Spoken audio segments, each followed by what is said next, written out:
Welcome back, everybody. This week we are focusing on Tuscany as a whole. I appreciate your attention when it comes to these classes, and I hope that they're certainly helping you all, not just with your studies as far as examinations are concerned, but also in your work life on the floor of a restaurant, in a retail setting, wherever it may be. So today we're going to take a deeper look into the region of Tuscany in Italy. We're going to look at all of the different DOCGs of it. Of course, there's a handful. We're going to look at the climate of it, sort of the history, of course, rich and deep history when it comes to Tuscan wine. And then we're going to separate them out and try to break them down individually so we can kind of compartmentalize why each of these wines are completely different from one another. We'll look at the grapes that grow there. We'll look at the wine laws as well, and we'll do a little bit of digging into different vintages towards the end. This particular presentation, I would expect, is probably close to 40 to 45 minutes. So I hope you've carved out some time. I know that the last one we looked at with Central Italy was a little quicker, but I didn't want to combine the two together and have too much overlap with similar varieties. And not to mention, I didn't want to go over more than an hour for a singular presentation. So with that being said, let's take a look at the map to begin. On the left-hand side, you'll find the Guildsomm map, and the right-hand side, Wine Folly. Both of these are pretty readily accessible online for you to take a look at, but just some things that I think are important to pay attention to. One of the main things, too, is looking at different cities in the region. So I think it's important to know that Florence, Siena, Arezzo, Pisa, Livorno are sort of the main cities here in the area. You'll see them kind of pointed out over here on both sides of the map. And then the Grosseto in the south as you get closer to Morlino di Scanzano. Of course, the map on the left, which is Guildsomm, shows some overlap with a couple of different things. I think it's a good map. It's got great detail for the communes of Chianti Classico, which is something we'll dive into a little further as we get to that region. And then the map on the right, to me, just seems a little bit clearer. It pops a little bit more. I think it's important to look at multiple different maps to get a different perspective of things whenever you're examining your wine studies as a whole. And then on the one on the right, you can also see the regions that touch it: Lazio, Umbria. Here's Emilia-Romagna to the northeast. So just sort of history in general for Chianti, for Tuscany. Chianti Classico really delimited as far back as 1716. The Chianti League, founded in 1306. And the political and military organization with 3 communes around Gaiole. So Chianti was really the primary battleground between Florence and Siena through the Dark Ages, resulting in the destruction of much of the architectural and written history. You sort of see modern Chianti era developing in the 60s and 70s with inexpensive table wines, leading some producers to challenge the laws. You start to see Super Tuscan in the modern era begin with the release of Sassicaia in 1968 by Mario Rocchetta of Tenuta San Guido. I think it's important, too, to note that Sassicaia is the nome de fantasia, or the fantasy name of that particular wine, and the winery is Tenuta San Guido. And then his nephew, Piero Antonori Tignello, in 1971. Chianti was updated its laws in 96 and made the addition of the white grapes optional, not mandatory, and Classico basically outlawed them in 2006, which also coincided with the creation of Sant'Antimo DOC, which is kind of the umbrella catch-all if you want to use different grape varieties in the region. And then I think I mentioned 2006, the banning of white varieties for Classico. Climate, really maritime as a whole. We think of Tuscany, but inland you start to see more continental. As you get to Vino Nobile di Montepulciano, it truly is a continental climate. Brunello di Montalcino, you'll find more arid and Mediterranean. And then we mentioned Montepulciano. So here, as far as the Winkler scale is concerned, the warmest areas are region 4 at the top end, and that's in Firenze. Geographically, of course, you have the Tyrrhenian coast to the west, you have the Apennine Mountains to the east, the Alps sort of act as a rain shadow, and of course you get the Roman way of doing things, in which is olive trees, wheat fields, and grapevines. And you can sort of see that everywhere that the Roman armies went, they took these particular things with them to grow. Soil types, we need to know that Galestro is important in the hills. You'll find Albarese as well. And then in the valleys, you'll find a lot more marine deposits. As far as grapes are concerned, there's about 2.7 million hectoliters of wine produced annually. It's pretty impressive, and about 60% of it covers the DOC and DOCG level. 85% of the wines produced in Tuscany are red. And then, of course, Sangiovese is the king here. It's light in color, but it's naturally high in acid, very firm tannin to it, medium to full body. Most planted red variety in all of Italy. There's a ton of clones. The clones that are important for us to know, Brunello Gentile and Montepulciano, and then Brunello di Montalcino, of course, super famous. We are starting to see an influx of international varieties. Of course, that really began in the 1960s and 70s with Tenuta Sanguida and Piero Antinori, but Cabernet has truly started to gain a lot of traction in the area. And then Colorino, as its name would suggest, adds color to some of the blends. Canialo often will soften Sangiovese. As far as white wines are concerned, Trebbiano Toscana is Italy's most planted white grape. Malvasia is a pretty typical blending partner. Vernaccia is here. And if you recall on our previous presentation about central Italy, Vernaccia in other regions can mean a red wine. So it's sort of, you have to pay attention to what area of Italy it's coming from in order to decipher exactly what people are talking about. In Tuscany, Vernaccia is white. Vermentino does fantastic on the coast of Maremma, and then even sort of off the coast. And as you get further north, you'll find it in Liguria, and then of course, and the Corsican Islands as well. Chardonnay and Sauvignon Blanc, though, are slightly less important. So the international varieties, when it comes to the white wines, aren't kicking off as much as, say, Cabernet is for the red. Vinification techniques, you'll find really large Slovenian and Slavonian and European oak being quite prevalent, but more modern wines are beginning to see more barrique aging. So smaller barrels, typically French. And you see a lot of this was really brought into play in the 70s with the influx of the Banfi wines in John Mariani. As far as styles are concerned that are indigenous to the region, one of the most important to know is Vinsanto, otherwise known as holy wine. High alcohol, honey, dry grape wine from Trebbiano and Malvasia in this particular situation. Grucchetto is sometimes authorized, and rosé versions are called Occhio di Brunice, and they have to have a minimum 50% Sangiovese along with their white grapes. These are dried by hanging from rafters for a time specified by the different DOC. Aging in caratelli, otherwise known as chestnut barrels, for 3 to 8 years is pretty typical. And they can be sweet depending on the length of time spent a passamento. So they also can be fortified and called licoroso. It's important to sort of dig into the different regions' Vinsanto labeling laws to try and figure out exactly what your final product is going to taste like. Delicious wines when you get a hold of them. So we start to take a look at the different DOCGs, and I think we're going to go really through the Sangiovese DOCGs first, of which there's a handful, actually slightly more than a handful. And then we'll take a look at the sort of other DOCGs. We begin with Chianti, elevated to DOCG in 1984. The modern limits really set in 1932. We had mentioned previously it was delimited as far back as 1716. 8 major subzones: Classico, Rufina, Colli Fiorentini, Colli Senesi, Colli Bazzani, Colli Argentini, and Montalbano, and then Montespertoli was added in 1997. Rufina, which is mostly owned by Frescobaldi, is considered the best after Classico. Within the Rufina area is Pomino DOC, and it lies sort of within Rufina, Selvapiana, and Frescobaldi are really the only 2 producers of Pomino DOC.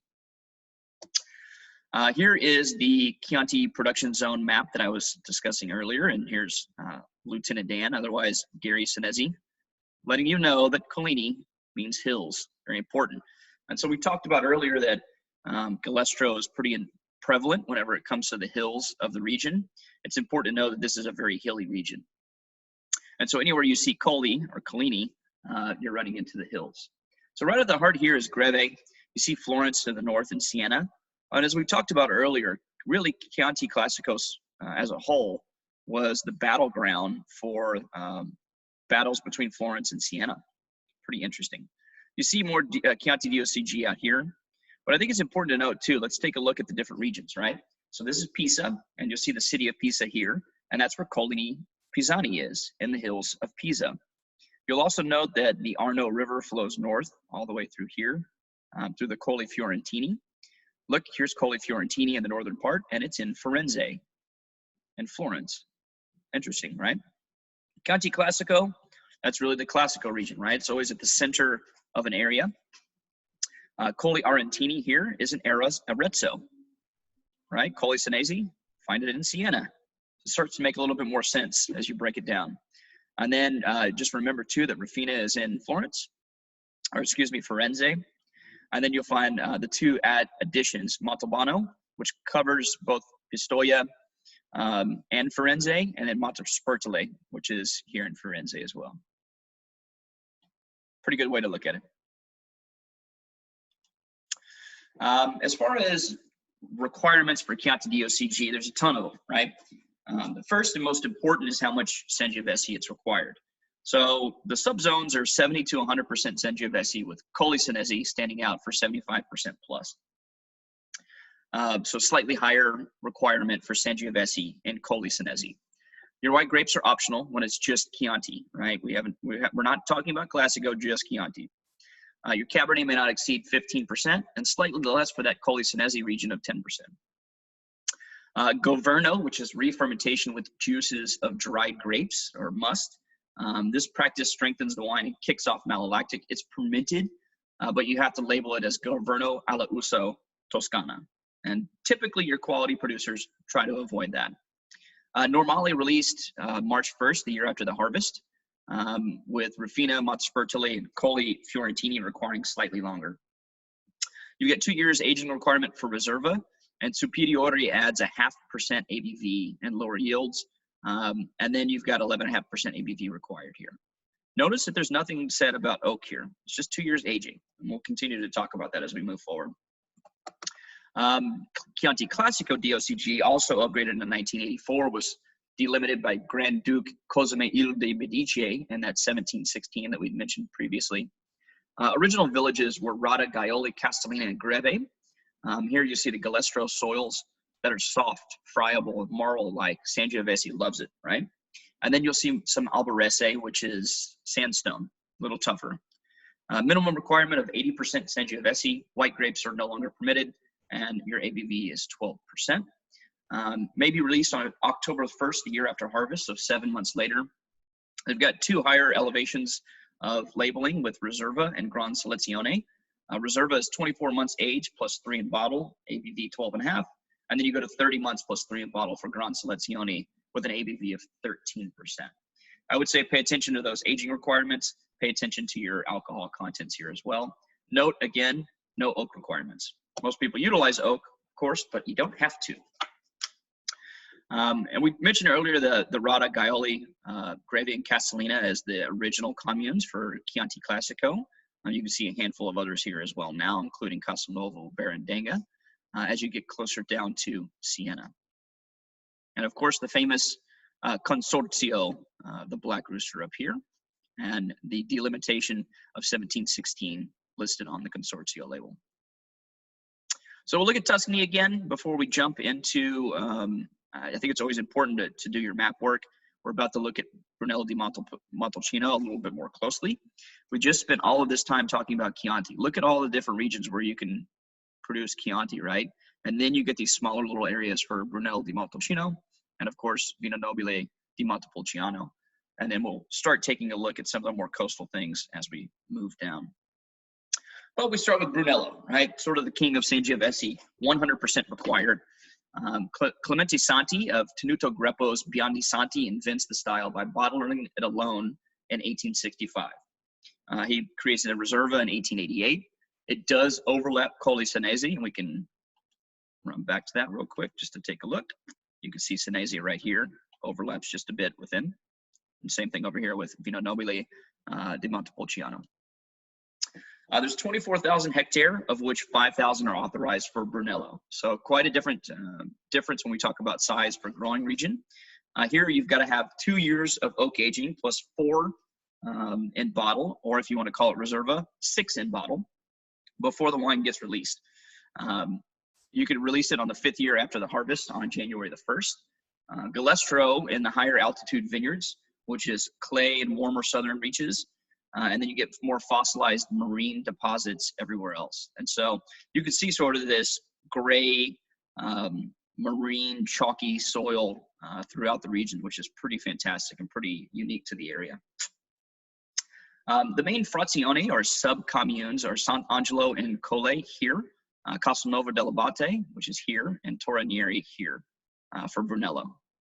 It's got to be finished in a Bordeaux bottle, and it has to be finished with a cork. So no screw caps here, no famous plump jack half and halves. You can use rectified grape must, but you cannot use it if you're utilizing Vigna or single vineyard wines.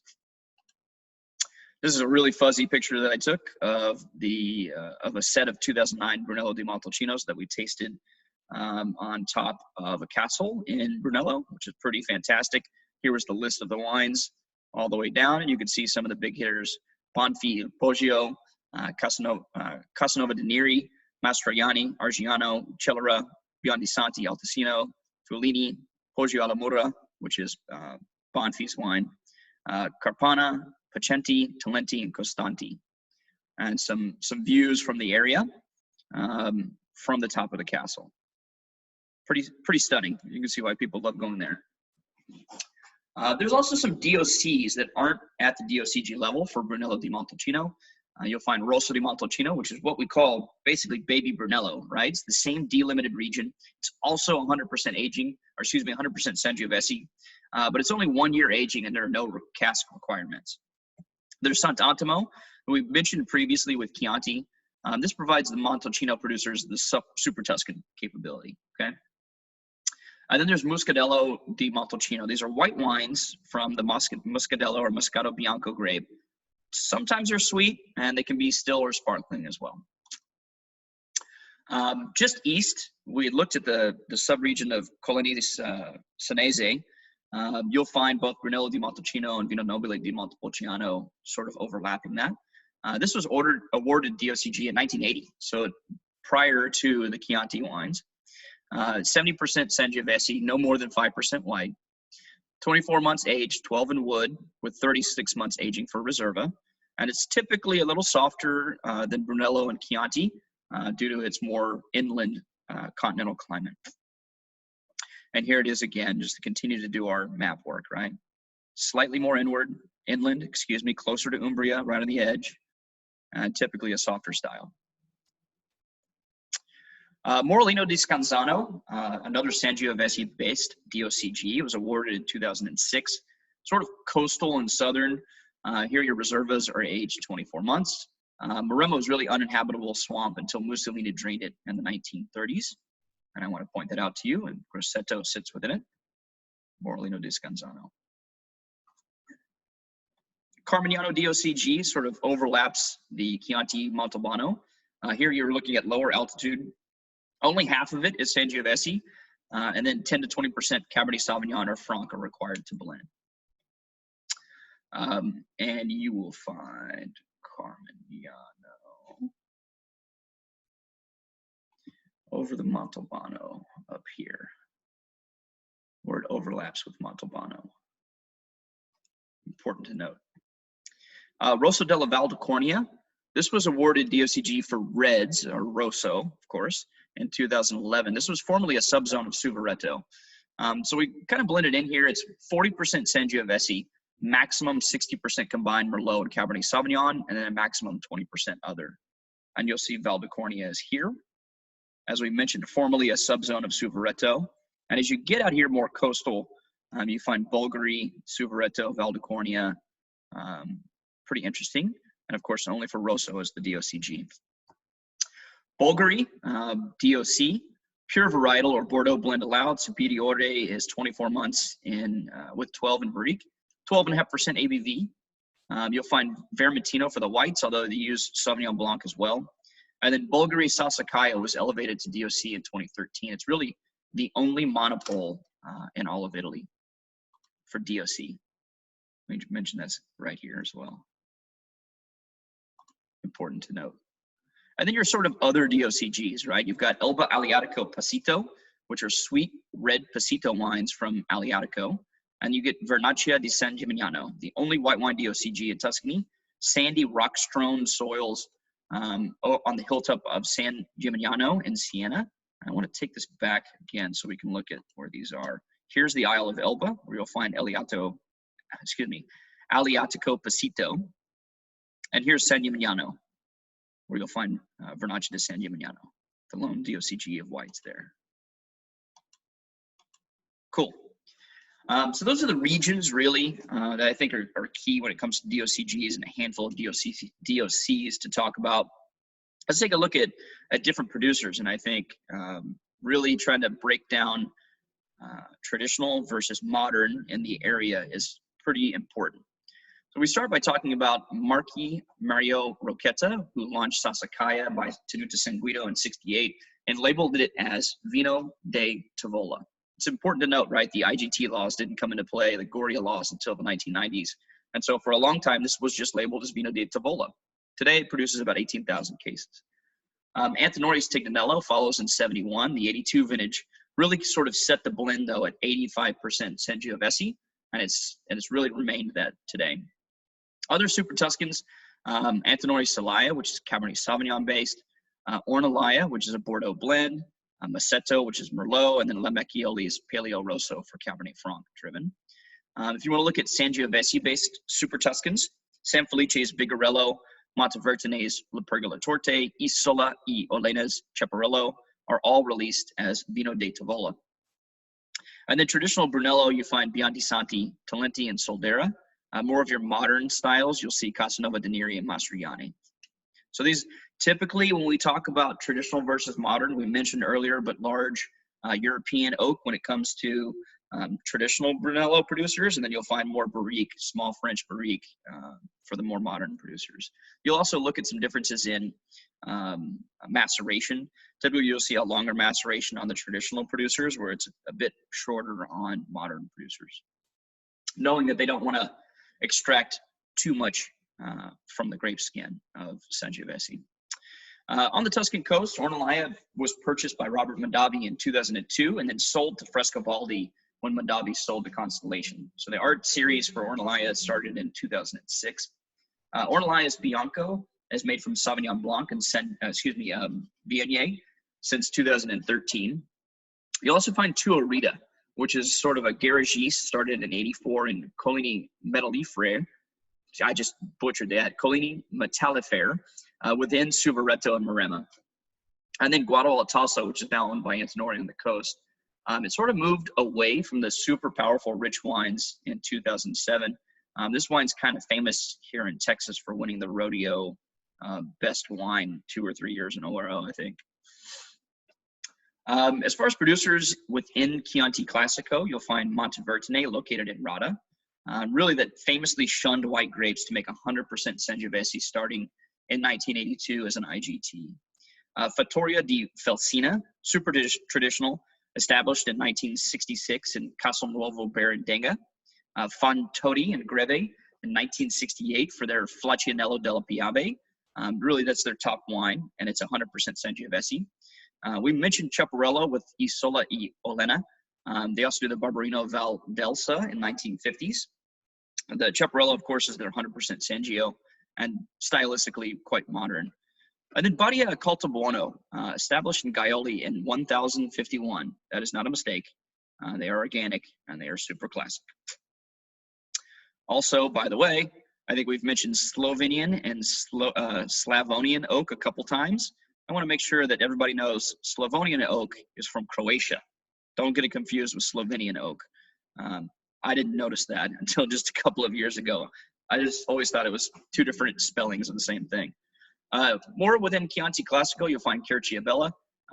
It started in Greve in 1974. This is biodynamic. They're dry farm, they're old vines. Their Camertina Bordeaux blend, and then the Palafreno is their Merlot. Castello di Ama, also in Gaiole in 1970s, and then Castello de Rampolla in Greve in the 1975 vintage for biodynamic wines. As far as producers of Brunello di Montalcino, obviously we start with Biandisanti, right? The famous vineyard is Greppo, the same winemaking style for over a century. Soldera, which started in 1972 with the vineyard known as Casa Base, pulled from the Consorzio in 2013, and of course famously lost 60,000 liters of wine by a disgruntled employee that opened up the tanks and just let it go. This wine is definitely known for having more of a ripe style. Chiaci Piccolomini is in Castelnuovo dell'Abate and started in 1985, as well as Poggio di Sotto in the same region in 1989. A little more traditional style with Poggio di Sotto. And a pretty important one is Banfi, started in 1978 with John Mariani. He really helped to resurrect Brunello di Montalcino with his flagship winery, very modern and very tech-driven. Great vintages, and I tried to break these down into decades for the 1980s of Tuscany, and these are going to vary based on your taste profiles that you enjoy, but these are sort of just in general things that you can look for. The 82, 83, 85, and 88 vintages. 1990s was strong with 90, 93, 95, 97, and 99. The 2000s, of course, 01 and 04, super classic. 06 and 07, join in that. 08 and 09, good too. That gives us a run here if you look to 06, 08, 07, 08, 09, 10, 11, 12, 13. All sort of fantastic. That's my show for today. I certainly appreciate everybody showing up on Sunday morning. And for those of you that are watching on YouTube, we thank you for subscribing and watching as well. We'll get this uploaded today, and we'll get the presentation sent out to those that want to use it for staff training purposes. I hope that this was helpful when taking a look at Tuscany. I know that it follows on central Italy. I encourage you to study other things throughout the week when you're looking at a particular region or knowing that we're going to see this, this presentation coming up. So go forth, study, sell more Tuscan wine, and enjoy your week. Cheers, gang.